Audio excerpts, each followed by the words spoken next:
Hi, it's Charlie Minato from halfwheel.com, and this is the Rabbit Air A3. It is the latest air purifier from Rabbit Air, which is as close as I can think of to a company that's targeting cigar consumers specifically to sell air purifiers. It is $750, and it is a follow-up to the very popular and sort of ubiquitous Minus A2, which is actually the air purifier or air purifiers that we use the most here at Halfwheel's Lounge. So Rabbit Air claims that this unit can go into spaces that are as large as 1,070 square feet. That compares to the old model, which was recommended for either 700 or 815 square feet. It's the first time, at least to my knowledge, that Rabbit Air is making a unit that's recommended for over 1,000 square feet. And once the unit showed up, it was apparent that there were some changes. The form factor is different. There's this matte black plastic instead of the high gloss plastics from before. The size is a bit different. The shape is a little bit different, but it's a lot of the same stuff. And I was curious to know how Rabbit Air was making those improvements. So the way the unit works, it's pretty much the same as the Minus A2.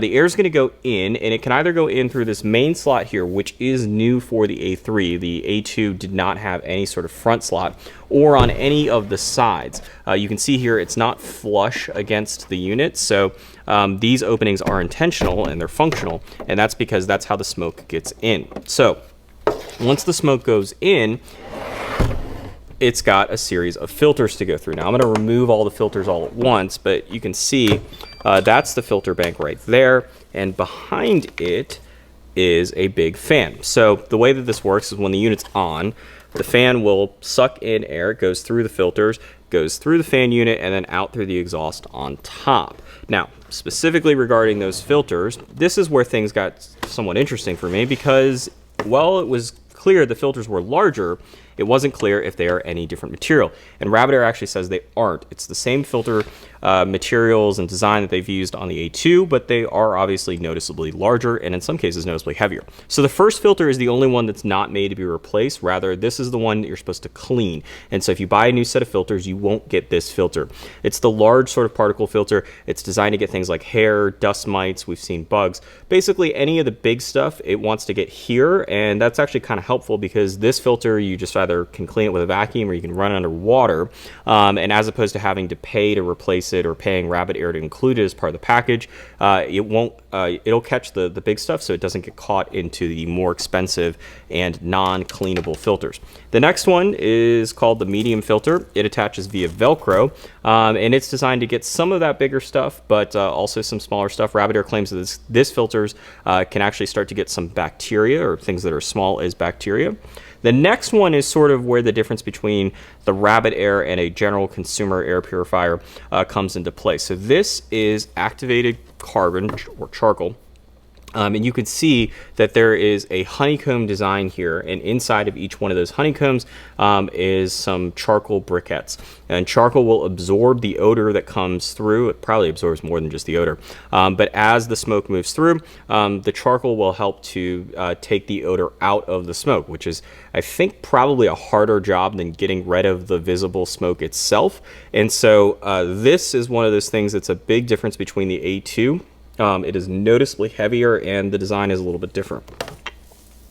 The next filter is a HEPA filter. Now, Rabbit Air says that their HEPA filters aren't just a standard HEPA filter. They are branded as BioGS, and while I don't claim to be an expert on HEPA filters, what Rabbit Air says is that unlike a standard HEPA filter, which has a series of more or less randomized fibers, both in the direction that they go in and also the size of the fibers, some of the fibers in here are charged. And the idea is that when the particles come through and the contaminants come through, the charged fibers inside of this HEPA filter will make for a more attractive spot for those contaminants to latch onto.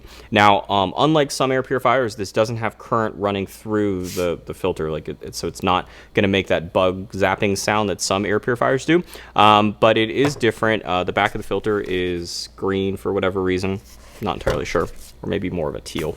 The final filter is what's called the custom filter. So there are 4 options. Whenever you buy a new Rabbit Air or you buy replacement filters, you have the option to choose the 4th filter. This is similar to the A2, and the 4 options are the same. The one that you're going to want if you are a cigar smoker is the odor remover one. They also make one for pets and some other things. And so just like that carbon filter in the front, this is designed to help get rid of the odors that are inside of the smoke. This also reveals a sort of of two changes that have been made for the A3. So the first one you can tell is up here, and that is this is not a 90-degree angle, unlike all the rest of the corners on all the rest of the filters. This makes it easier when you're installing the filters because you know that this needs to go. There's a spot on the filter bank, and if you don't put it in right, well, the filter will fit inside. It won't close correctly. So just remember, this needs to line up to the part of the bank that looks like that. Now on the back of it, there's actually something even more interesting. So this right here is an NFC tag. And when I first saw this, it seemed like something that could be interesting, but it also seemed like it's something that could be a downside. So the reason why Rabbit Air has put this in here is because the A3 can tell you when it thinks you need to change your filters. Now, that led to two concerns on my end. First, does that mean that it will only work with proprietary Rabbit Air NFC enabled filters? And two, is it going to be telling me to change the filters out a lot more than I actually need to be? And the good news to both those questions is no. The unit actually will turn on and run without any filters installed, let alone one with an NFC tag. And secondly, the filter life that we've been getting, now these filters are all brand new because otherwise there'd be stuff flying all over the place, but the filters that we've been using for the last 3 months, when I took them out of the unit earlier, they actually said that they had more than half of their life left in them, and that leads me to believe that I might have been replacing filters at a lot more frequent pace than what Rabbit Air actually recommends. So in terms of the 3 best things about the Rabbit Air, number 1 is that it works for cigar smokes. So we have a $150 air purifier over in that corner. It's called the Kowei. It's highly recommended by the Wirecutter. And in terms of getting rid of smoke from a visual perspective, it works quite well. You blow smoke near it and the smoke goes in and the air that comes out doesn't look like smoke. The problem is that when I stand over a unit like that, I can still smell the smoke. And if I stand over a unit like the Rabbit Air, it doesn't smell like smoke, the air that's leaving the unit. Now, I will admit, in order for this test to happen, there's got to be a cigar lit nearby, so may not be 100% perfect of a test, but it is a noticeable difference. And odor removal seems to be the tougher part of the equation. Cheaper air purifiers can do the visual job, but they can't get rid of the odors. And the problem is if your air purifier, the thing that you think is cleaning the air, doesn't actually clean the air, then I don't know why you had one to begin with. So number 2 is the simplicity of this unit. So if you compare the setup process for this, the way that this works is that you need to open it up, you take it out of the box, you got to take all the filters out of the plastic, they're all easily numbered, you put them back in the unit, you put them in the full filter bank in the unit, put the lid on, plug it into the wall. If you want to, you can set up the app, which is relatively rudimentary, but does work quite well. And you're good to go. If you want to move it around, you can move it. It only weighs 20 pounds. If you want to mount it to the wall, all you need is some basic hardware and a very elementary level of how to hang something to a wall. Maybe you need some drywall hooks and a drill, I guess. But other than that, that's the setup process for the Rabbit Air. Compare that to one of our $2,000 air purifiers. So the one that's currently in the lounge weighs almost 200 pounds when the filters are inside of it. Now it needs to be hung from the ceiling because it needs a certain amount of clearance between it and the floor. Because it weighs nearly 200 pounds, that means that you're going to need multiple people to hang it up there. Now, if that wasn't a pain in the ass enough, the other problem with those units is a lot of them won't run on standard power, including one of the ones that we've got. So while your electrician's out powering the unit, you're also going to probably want to have them install the wall controller, because the problem is that there is controllers on the unit itself, but remember, this unit's got to be high up in the ceiling, and if you want to be able to turn the unit on or off, you're gonna have to either get a ladder or you're gonna have something installed onto the wall. Unfortunately, that's got to be hardwired in. As you can see, it is just a very, very different process, and I know what you're thinking. Well, that's only a one-time thing. Here's something that we've learned when doing our lounge. Rooms are very different in terms of how the smoke blows. And if you're going to use something like this, where it's an external air purifier to try to get rid of the smoke, as opposed to something that attaches to your HVAC system, which is a lot more expensive, then what you are going to have to be very cognizant of is how the smoke moves in the room. Now, we thought we had figured it out over the summer, and then the winter came around, and as it turns out, because our room is connected to an outside wall, depending on the temperature in the room versus outside, if the room is hotter than the outside air, then the smoke blows one way, and if it's noticeably the other way, where the room is colder than the outside air, the smoke blows the other way. And so having the ability to adjust where your air purifier goes easily, as opposed to having to get general contractors to come out to take things off of the wall is a big difference. So number 3 is the noise, or the relative lack thereof. So we have a relatively sensitive microphone up here. I'm going to blow into it. And it's, I don't know, probably about a foot from my head. So I'm going to turn the Rabbit Air on, and it's got 5 fan settings. So it's going to go to 1 right now. And this is hard to tell between whether or not this or the video lights is what's making the noise. Now I'm going to bump it up to 2.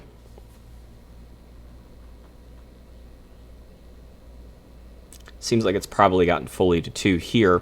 It's still pretty quiet. I can certainly tell that it's on compared to before, and you can as well. We found this out yesterday. But it's still pretty quiet. So number 3...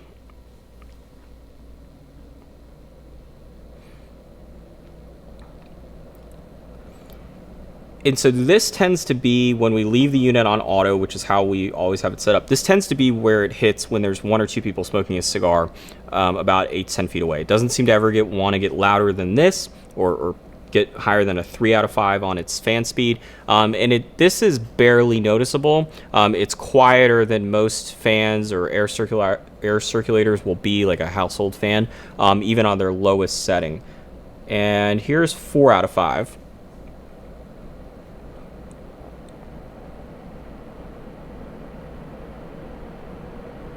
And now 5 out of 5.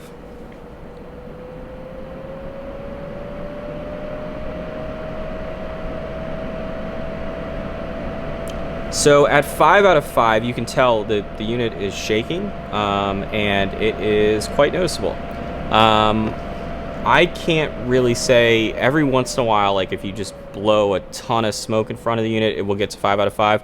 But like I said, it generally seems to want to stay around 3 out of 5 using its automatic detection settings, which will raise or lower the fan speed depending on how much contaminants the unit detects in the air. And as you can hear, at 1 out of 5, you can pick it up on this very sensitive microphone, but it's pretty quiet. And that's the reason why we use the Rabbit Airs versus our commercial unit, because our commercial unit at the lowest settings, and we have a relatively quiet commercial unit, all things considered, at the lowest setting, it's impossible not to notice it. You can certainly have a conversation, whereas with this, unless it's getting into its highest setting, it's really hard to turn it into a distraction unless you're super close to it like I am. So in terms of the cons, I have 2 specifically about the A3. They are pretty minor. The first is that it's only available in black right now, as opposed to the A2, which is offered in white. And I wish that it was offered in white because our walls are white, and this has a nifty new mounting feature where it can be mounted upside down, which is an improvement over the A2. You can read more about that on Halfwheel. I suspect there probably is a white model coming at some point, but not right now.